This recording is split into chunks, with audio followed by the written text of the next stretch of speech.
Oxford United, it's happened again. Welcome back to the Sam JW channel for your match review of Oxford United's 3-1 loss against Sheffield Wednesday. We're going to talk about Des Buckingham's sacking in another video tonight, but in this one it's all focused on the loss to Sheffield Wednesday. Let's have a chat. So yes, it finishes at Grenoble Road. Oxford United 1, Sheffield Wednesday 3. For the fourth time this season, Oxford take the lead and go on to lose the game. And it, as we mentioned, ultimately ends up in Des Buckingham getting sacked. But like I said, we'll talk about that in another video. We're going to purely focus on the match because, yeah, there's a lot of stuff to talk about. Because, like I say, this is the fourth time this season that Oxford have led and then gone on to lose the game. The fifth time in total this season they have led and dropped points. Apparently the squad can't see out games at the minute. Lineup.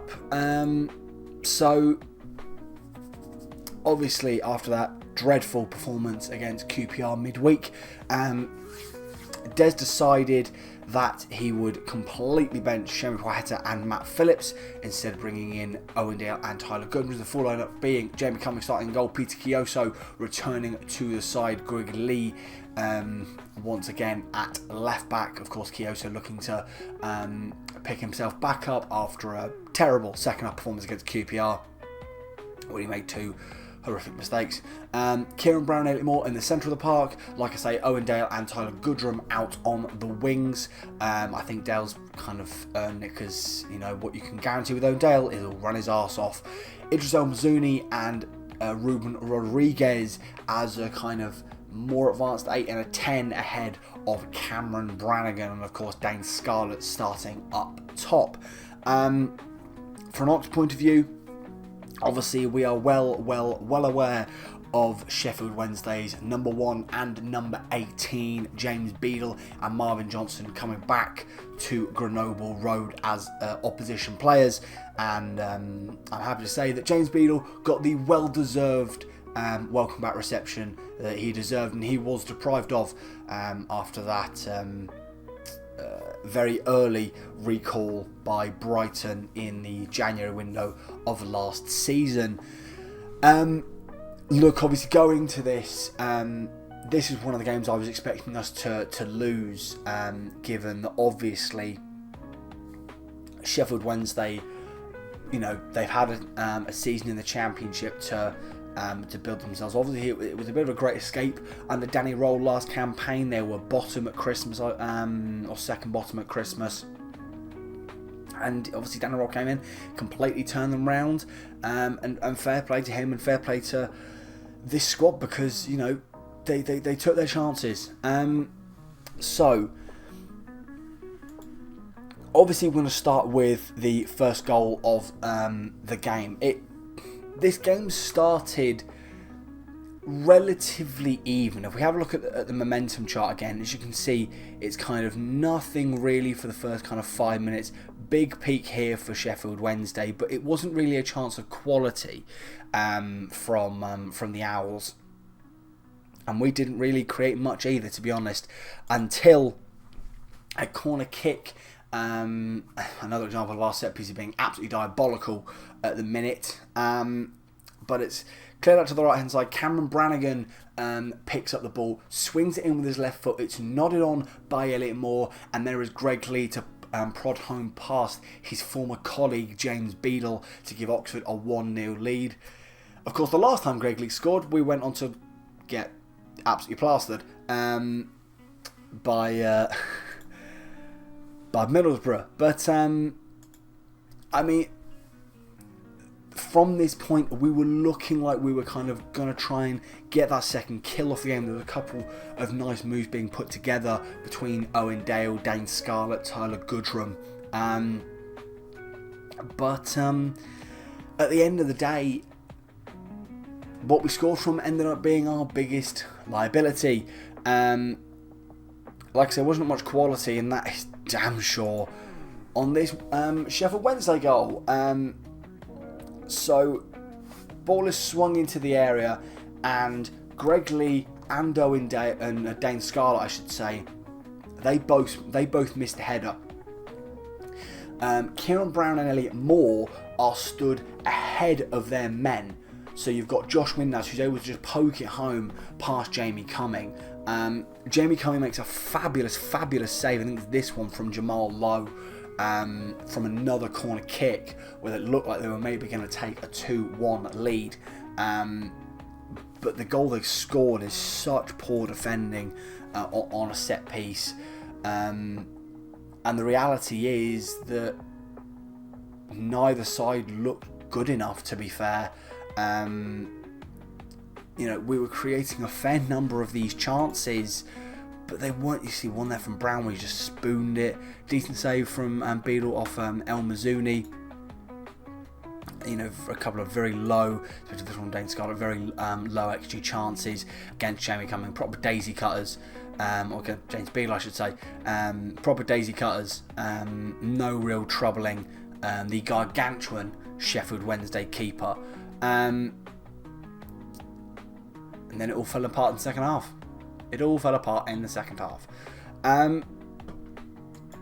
So I think we need to talk about the Jamal Lowe's goal first, because it's unlucky from an Oxford point of view. Ball comes in from the right hand side. Jamal Lowe's, he's in a perfect striker's position. He finds himself in between Kieran Brown and Elliott Moore as the ball just bounces unfavourably off of Cameron Brannagan, and he's able to just prod it home to give the visitors the lead. And then, there's not an awful lot that we could do about the second goal. Gassma with an absolutely stunning strike. It's good play through the midfield from Bannon. Lays it off to, I think it's Windass, and Windass take a little touch to set up for Gassma, who just really nice half volley to catch the ball, and takes a bounce in front of Jamie Cumming, which makes the strike that much more difficult for Jamie to get his hand on. And yeah, it goes into the back and up. It's a really, really nice goal. But the reality is that Sheffield Wednesday came out in this second half much the better side. They looked better. They looked more attacking. They just looked like they had more quality than we did. As you can see, like the sheer number of shots, 12 shots, 7 on target to just our 3. All of our shots outside the area, and the vast majority of Wednesdays being inside the box.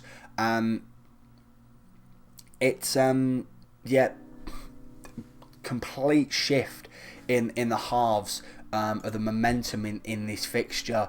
As you can see, we were ever so slightly the better side, but like I say, 2 big chances missed from us. Again, lack of quality, lack of being able to find the back of the net.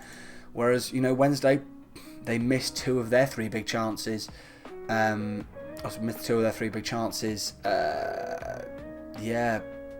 Marked change from Sheffield Wednesday in the second half. They looked much the better side. I thought they were going to, really improve their goal difference. Just so poor from an Oxford point of view. It's a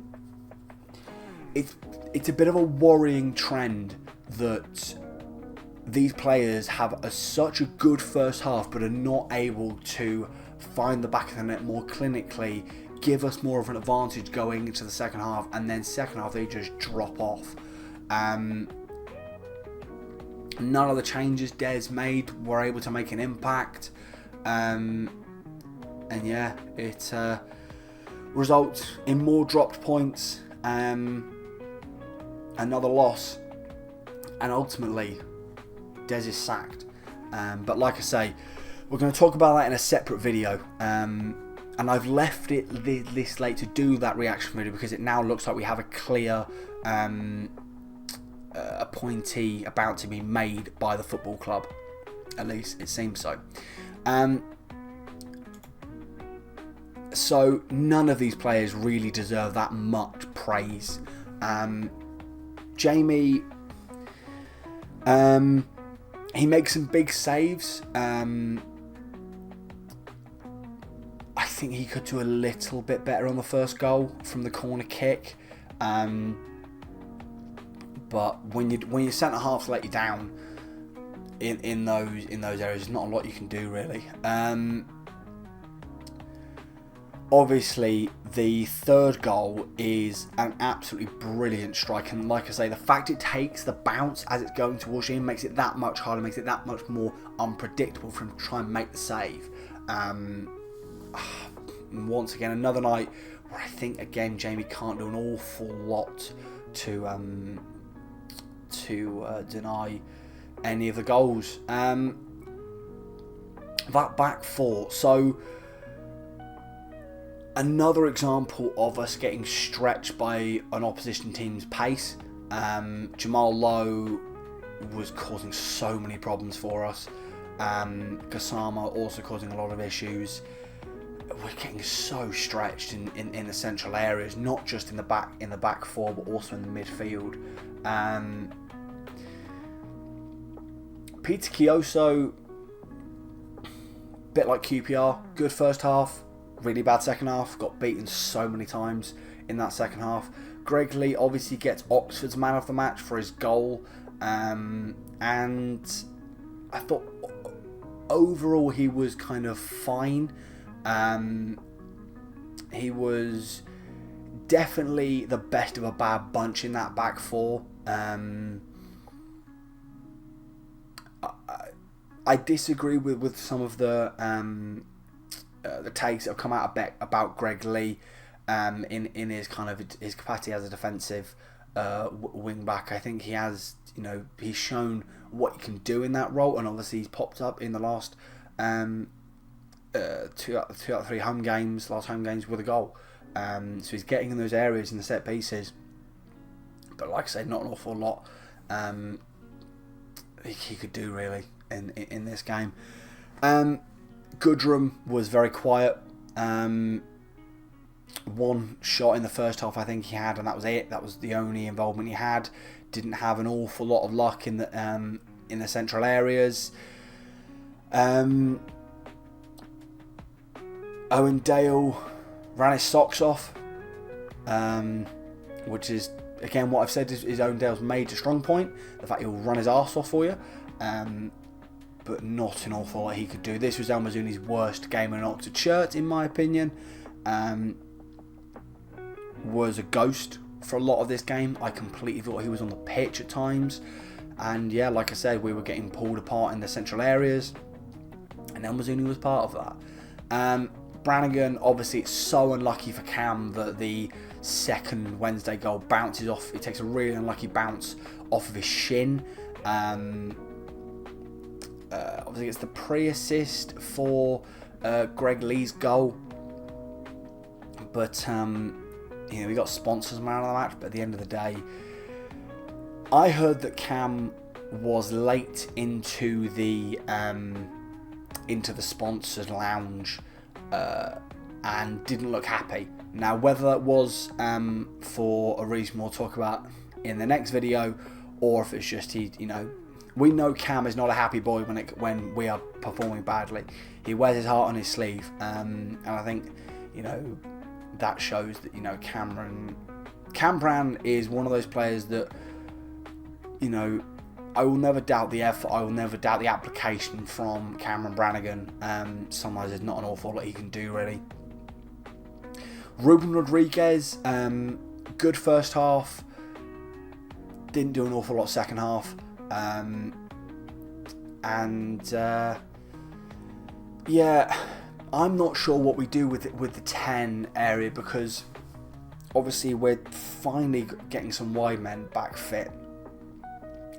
So do we continue with Ruben in the 10? Do we bring Tyler Goodrum to the 10? Do we play Matt Phillips as a 10? Because that's probably the best area for him at the minute. Given we spoke about his lack of pace, but his creativity, his footballing brain is incredible at this stage in his career. Obviously Louis Sibley at some point is going to come back fit. We've got a lot of 10s, and I'm not sure kind of who warrants the start. really, at the minute. And then obviously Dane Scarlett. I don't know why I keep using Dale and Dane for some reason. I was going to say it again. Dane Scarlett. Bloody hell. There's not been a good week for an Oxford United fan. Dane Scarlett ran his arse off.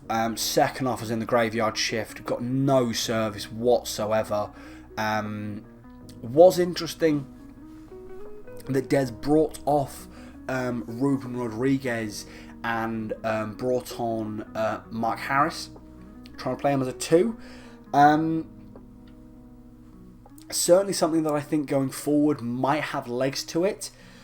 You know, they will both run their arses off. Obviously, Spiker, we know, will run his backside off. And maybe having that extra body up top will, you know, drag an opposition man. Because at the minute, they're being marked by 2, sometimes 3 men, our striker. Maybe having another man up with him will then drag away a defender, give him a bit of space to play the ball and allow the 10 to operate a bit more freely. Volk came on obviously against his former club and didn't do an awful lot. He was kind of, he was steady. And then Matt Phillips, another poor one from Matt Phillips. Out in wide areas doesn't work at this point in his career, I don't think. I'm not sure he's got on powering another knock, but he's looking a little bit lethargic. And then Kyle Edwards. Kyle is another one that will run his arse off. That link-up play between Greg and Kyle is obviously something they've been playing together for a long time previously at Ipswich, and obviously when they both came to us last season. I think I've made my feelings clear that I think Kyle Edwards should be retained until at least the end of the campaign. Obviously, first major injury in his career, because proper injury in his career was with us, and he always looks like he can create something when he comes on. It's just whether those around him will be in the right areas for him to play the pass. It's